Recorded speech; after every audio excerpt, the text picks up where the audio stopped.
I'm Mia, a 33-year-old working as a sales associate. I live with my husband Edward, who is a surgeon. We met in university. I was totally smitten by his straightforward and hardworking nature. He, on the other hand, claims to have fallen for my grounded and kind demeanor. We have been married for 5 years and have built a life on love, mutual respect, and happiness. I thought we had a perfect life. However, life is unpredictable. Our lives faltered suddenly, and while it left me dejected initially, things finally fell into place. I vividly remember the fateful day. We had organized a party at our home, which was attended by close friends and my mother-in-law. Near the end of the party, I was in the kitchen cleaning up when I happened to hear a friend of my husband talking to a neighbor who also happened to graduate along with Edward and me. They had been drinking, but the guy was more sloshed. The door that led to the porch was open, so even though I wasn't eavesdropping, it was impossible not to hear their conversation. "Barbara, I must say that you look ravishing tonight." "Thank you, William. That's very kind of you." "What are you doing tomorrow evening? Care to join me for a drink?" "That's very kind of you, William, but I have a working day tomorrow." "Okay, so how about the day after?" "I'm sorry, I'm not interested." But William won't budge. "All I'm asking is a date with a pretty girl like you. I'm sure you won't regret it." After reiterations by Barbara on how she appreciated his compliments but wasn't interested, William got slightly annoyed. Alcohol took a toll on him, and he mentioned my husband's name. "I bet if I was Edward, you'd have no issues with this." While being shocked at his audacity, Barbara quickly composed herself and replied, "Your friend is a loyal and loving husband. He wouldn't cheat on his wife." "My friend cheats on his wife all the time." I knew that Barbara looked up to my husband as an upright and moral person, and she would not be pleased. At this point, Barbara told him off, saying he was out of line and needed to go sober up, and walked away. A while later, I was stacking up the dishes. William came storming into the kitchen. He saw I was there and realized I could have overheard the conversation between him and Barbara.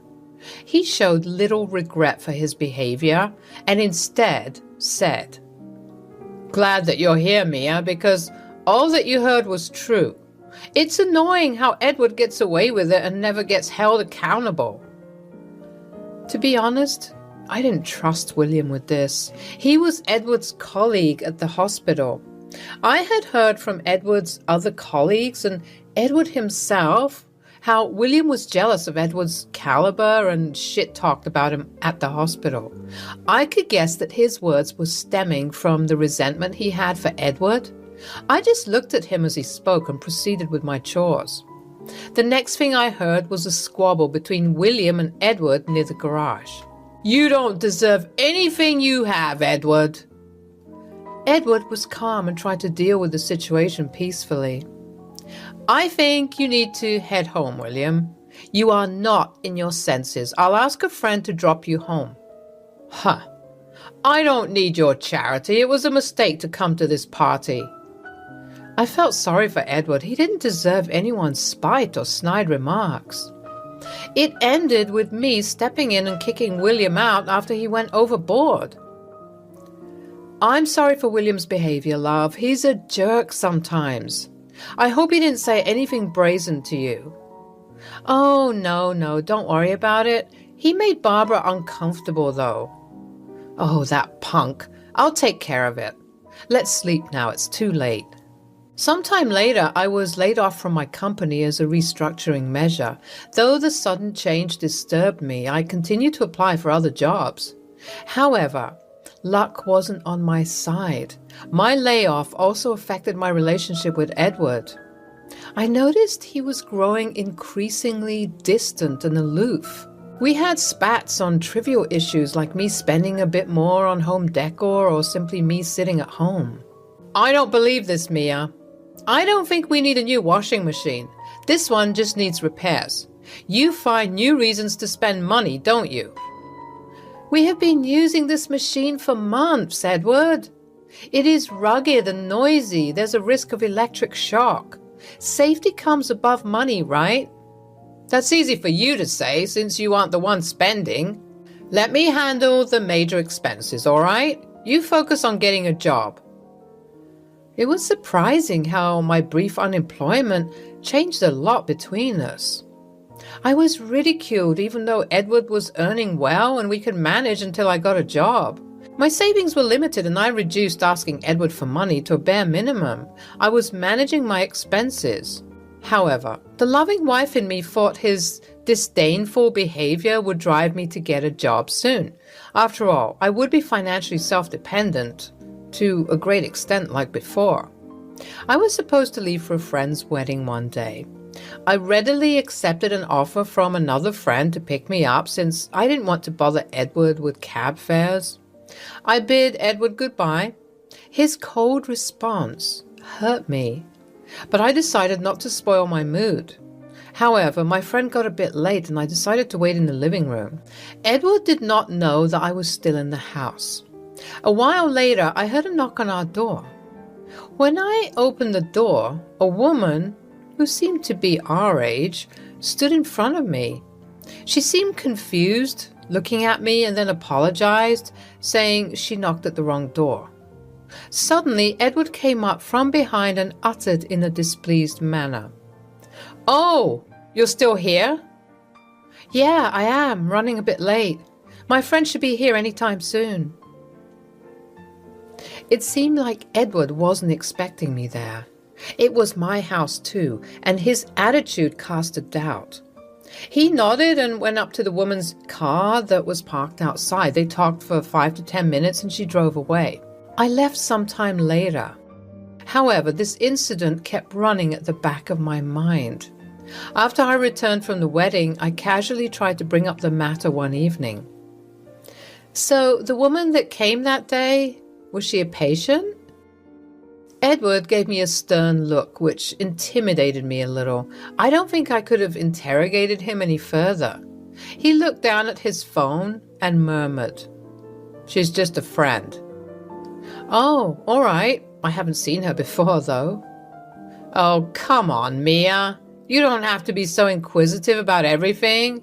She is a recruit at the hospital, and I'm helping her out with a few administrative things." I didn't say anything further, though Edward's answer wasn't convincing.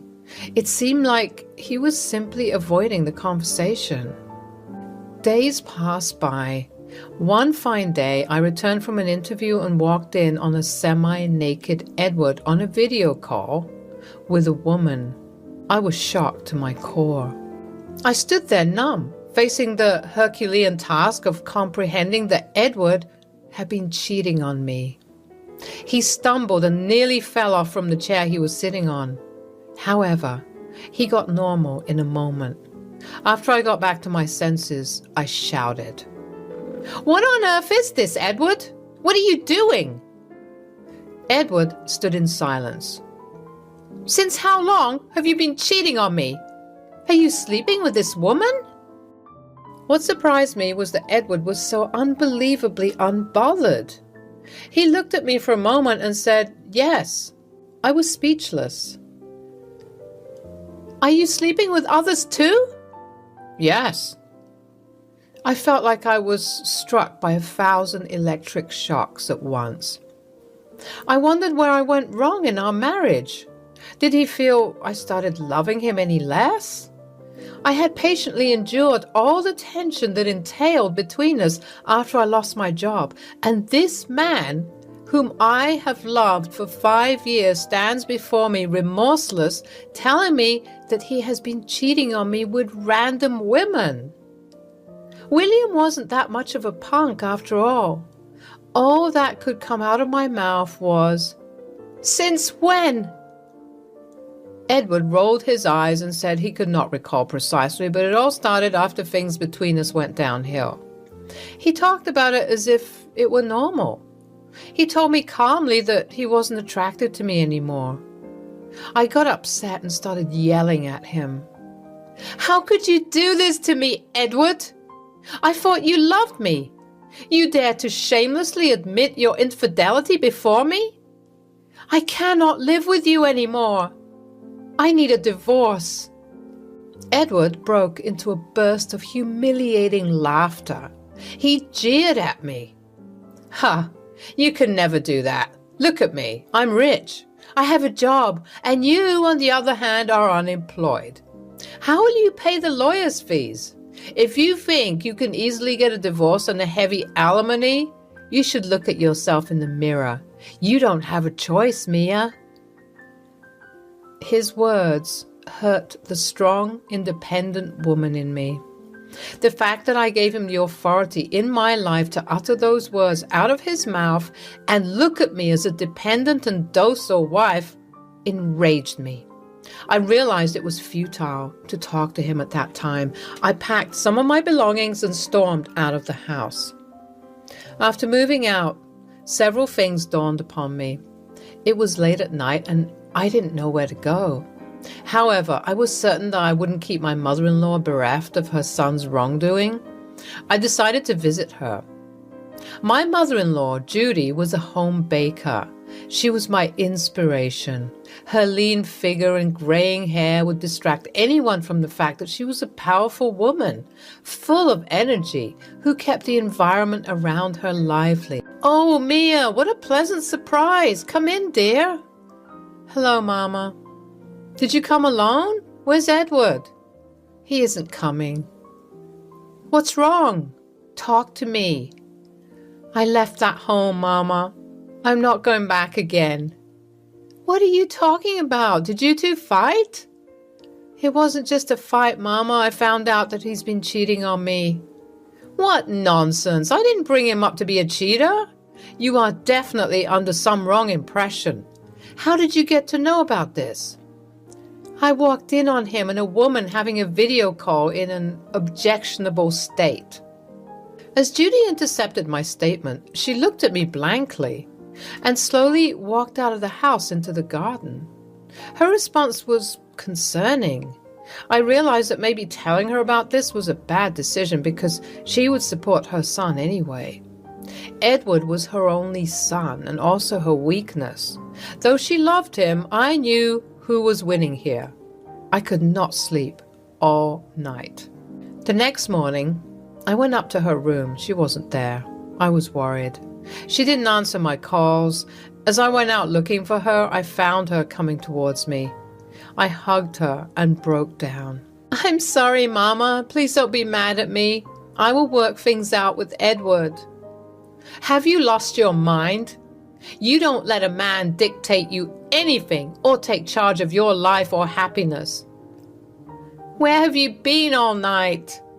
Well, I went to Edward's. I talked with him. When I asked him everything, he said how happy he felt around that woman and that he was pretty serious about her. To hear Edward sitting there talking about how he looked forward to a life with her and traveling around the world while mocking you and saying you don't deserve to be with a man like him brought tears to my eyes. Yes, being your mother-in-law, I can get emotional too.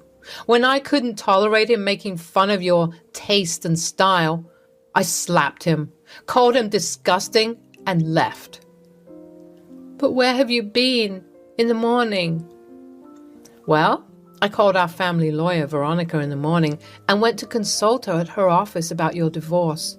She said she will file a suit as soon as possible. What? I'm sorry, Mama, that you have to go through all this. You didn't have to do this. No, dear. I should be sorry for how my son treated you. All these years of love and care that you have given him, he let you down.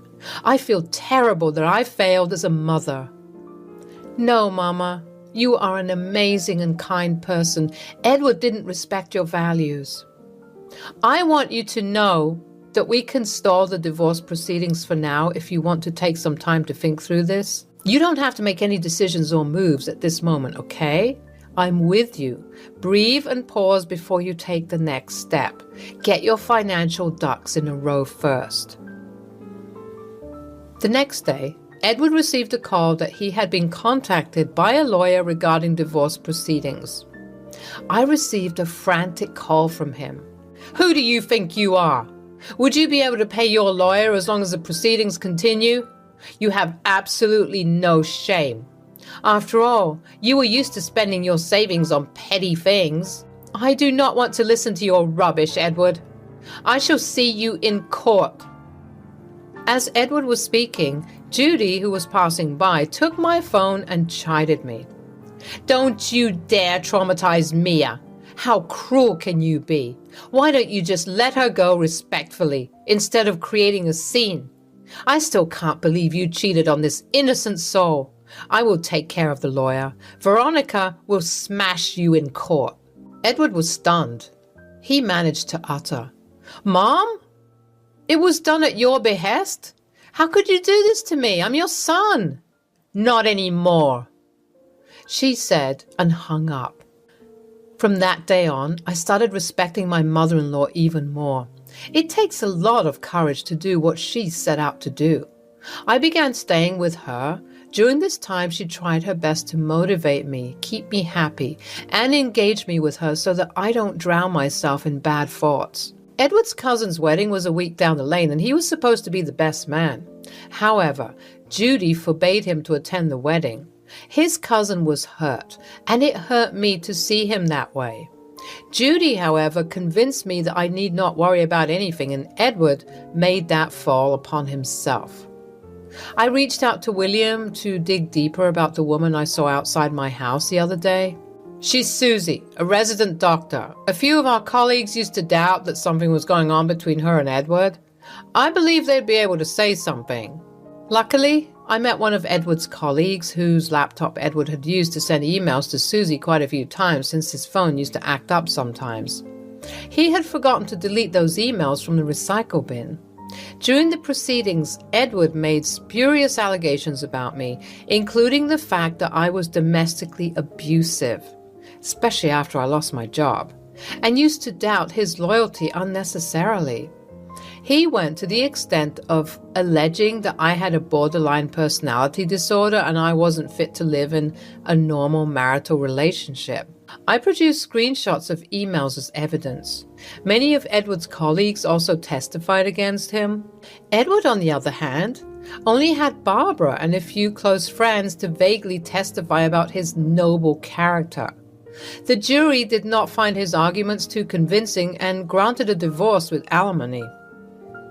Judy was there holding my hand throughout the proceedings. This was both to remind me that things would be okay and that she was there by my side. As I moved out of the courtroom with a beaming smile, she said, "You did it, Mia. I'm glad that you decided not to stay with a cheater and ruin your life just because you loved him. You have self-respect and you don't let dogs that bite back in the house. I'm concerned about you, not him. Ever since he cheated on you for the first time, it was clear that he doesn't see you as a person or important. He thought that you would be weak if you didn't have a job. He kept pushing you down, cultivating that same mindset. If he ever tries to threaten you or convince you to come back to avoid the alimony, tell him that he can love that woman and you will love yourself. No, Mama, you have been my backbone and helped me endure this difficult phase in life. I didn't expect that you would support me, considering it was your son. But you have stood by my side like a rock pillar. I'm thankful I had you, and I can never do enough for you. Thanking me won't be enough. You have to help me completely order for the blueberry wedding cake, and then cook your celebrated shepherd's pie for me. You are the best." My father and father-in-law died young, so I have never seen how a male figure runs a household and takes care of his family. Edward was the first guy I saw in those roles, and until our marriage went into a downward spiral, he had been this loving, supportive, and chirpy man. However, as they say, things don't remain constant. But change is the law of nature. When life throws lemons at you, make a lemonade. I mean to say that hang in there and you will come out even stronger. I worked hard and landed a job. Judy and I shifted to Seattle. I purchased a great apartment and we decorated it with love. I wouldn't say my divorce didn't scar me. I had to take therapy to cope with the post-traumatic stress that came along, but I refused to give up. I learned this from my mother-in-law. Had she not been there, I would have probably gone back to that toxic household and marriage again. One of my colleagues introduced me to her brother Martin, who was a famous artist. We hit it off well, and I went out with him. It seemed like he was healing all the scars left behind by Edward. He gave me the respect and love I had been craving for since so long. Judy liked him too. While I was skeptical of going a step further in the relationship, Judy convinced me to give him a chance and told me that it takes one man to teach a woman that all men are not the same, and he could be that person in my life. I must say, I do not regret taking a step further. We will take wedding vows a month from now.